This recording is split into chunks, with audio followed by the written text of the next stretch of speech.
Tammy with Elevated Existence, and today I want to talk to you about raising the vibration of your environment. So, all of us on this spiritual path, we're really trying to elevate ourselves. We're trying to awaken our spirit and elevate our life in some way, no matter what path that we're on. We all just want to feel better. We want things to run smoothly in our lives. We want to attract the right people, the right opportunities into our lives. So if you can raise your vibration and maintain that as long as possible, none of us are going to be 100%, but the goal is to get, longer and longer at maintaining that higher vibration and maintaining that elevated existence. The better off your results will be in your life, the better off you'll feel, the better off everything will be. So the environment that you're in makes a huge, huge, huge difference on your vibration and on the energy that you attract to you. So the first and foremost thing that I want to talk to you about, and I'm going to give you 5 quick tips on how to raise the vibration of your environment. But the first thing is, you probably already know this, clutter. So everybody talks about clutter. Everybody knows about clutter. You don't want clutter around. But the biggest breakthrough for me was when I interviewed Meryl Starr, who is an author and a personal organizing expert. You can actually find her interview on the YouTube channel. And she actually said to me, you know what, some people don't realize that clutter is literally, it attracts negative energy. So all those areas of clutter, the mail stacked up, the boxes, the clothes, the papers on your desk, wherever you have clutter in your home or in your office, even in your car, by the way, and I am so guilty of that. Who isn't, right? So any kind of clutter is literally attracting and holding on to negative energy. And that is not only bringing the environment's energy and vibration down, but it's affecting you as well. So that was a huge aha for me. And when you're talking about clutter, sometimes, it seems like it's an overwhelming task. And there's so many different books and so many different experts that talk about different ways to do it. One example is, start with just all the floors and clear the floors, then clear anything that's waist level. Then, maybe the next day you're going to clear anything that's eye level, and then anything that's above eye level. And you kind of take each room or the entire house or entire space and just do the floors and move up. Other people say start with a room, or start with one drawer in a room. There's so many different ways to tackle it, but definitely start to tackle it, because it makes a big difference. And I am so guilty of it. What I do now is every Friday in my office, I aim to clear out anything that might have accumulated, whether it be on my desk, whether it be on the printer, whether it be books that came in the mail that need to be organized. So try and do it on maintaining it also at least once a week to try to clear that out. I know for me, when I clear the dining room table or I clear clutter from somewhere, like I almost feel I can breathe better in the room. Like I'll walk in the room and the air seems cleaner. It just feels different. And that's because the vibration has changed. And that's because your vibration is going to change from it. So that's my first step, is kind of clear out that clutter, because know that it's just piles of negative energy bringing you down. The second thing that you can do to raise the energy in your vibration and your vibration in your environment is to bring in crystals and gemstones. So I've always loved gemstones. I've always been attracted to gemstone jewelry, and then, being able to bring them into my home is amazing. And I have them in my meditation space, those of you who watched my Facebook Live, and also there's a video on the YouTube of my new meditation space, so I brought crystals into there. But when you're trying to raise the vibration of an environment, or maybe an entire room that you're in, you can bring in those clusters, so like geodes or just different clusters of gemstones, or those round spheres, because those tend to radiate the energy of that particular crystal. So I always love, when we're talking about raising your vibration, amethyst or clear quartz, any type of quartz really, is very, very good to raise your vibration and raise the vibration of your environment. But if there's a particular energy that you want to invoke in the space that you're putting the crystal, you can look up, there's so many different things. Like if you want to radiate love or self-love, you can use rose quartz. There's so many different gemstones out there. If you want to protect yourself from negative energy, there's gemstones for that, like onyx or black tourmaline is a good one for that.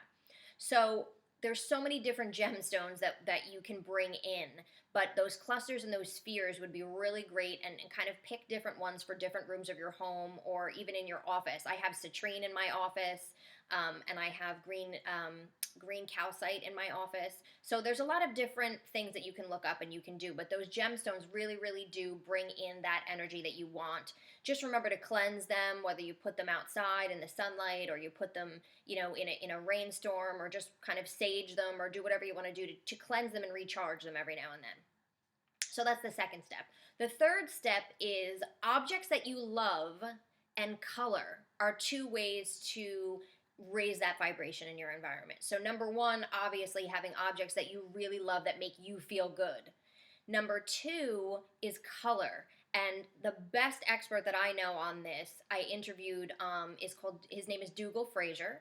You may have heard me interview him, actually, if you're part of our Elevated Existence group. We did a live call with him when he released his new book, which is called Your Life in Color. And Dougall is a intuitive coach, a psychic, a best-selling author, and he shares how we can actually use color. We can meditate on it. We can use it in our environment to really infuse the energy and the vibration of that color into our lives, whether we're looking to manifest, whatever we're looking to do with the energy. It's called Your Life in Color. And one example that he gives is, let's say you are a creative person in your work. So the color for creativity is emerald green.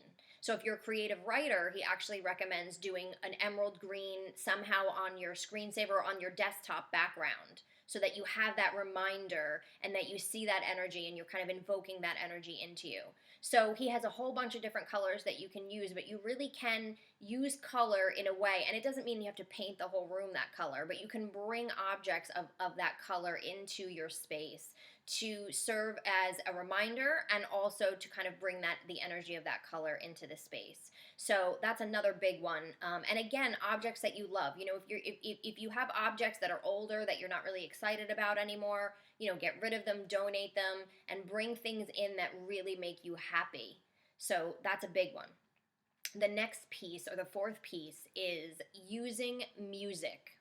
So we know that when we listen to music ourselves, there's been studies that show, you can promote sleep, you can lower your blood pressure, you can ease aches and pains. There's so many different things that the vibration of music can do for you. And if you are playing it in your environment, in your home, it literally will raise the vibration of that entire home.